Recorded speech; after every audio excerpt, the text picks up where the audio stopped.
In terms of shooting people, when you're, again, if you're, I don't know, maybe you wouldn't do it any different with what you consider a comedy. Well, I would put more light on, and I would. How do you deal with That's- people? I mean, just any of you, in terms, do you find it's you have to understand the actor, or do you have a sort of, for me, I'll always want to get 10 takes, or if they literally feel like I've got it in 2, I'm ready to move on. Is it something that always adapts? In comedy, I know I may have, I may overshoot because something will happen, not in exhaustion, but in that 6th take that they do something that's funny that I wouldn't have thought, to have if I hadn't done more takes. I think you got to go till it's funny. You know what I mean? So if it doesn't start out funny, you got to figure out how to make it so.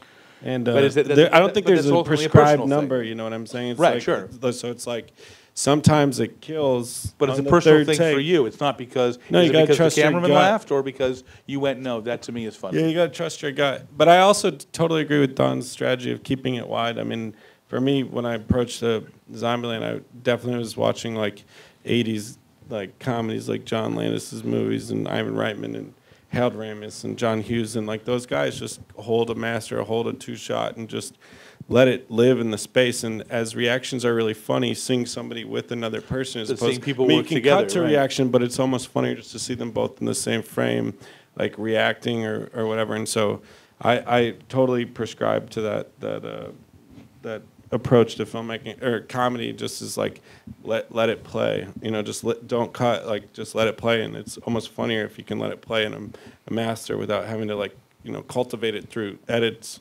Just let it play, and if it's funny, it's funny. Yeah, the idea of letting actors set the pace, the tone, that kind of thing, as opposed to an editor months later, I appreciate that same thing, and the idea of a long take is really appealing.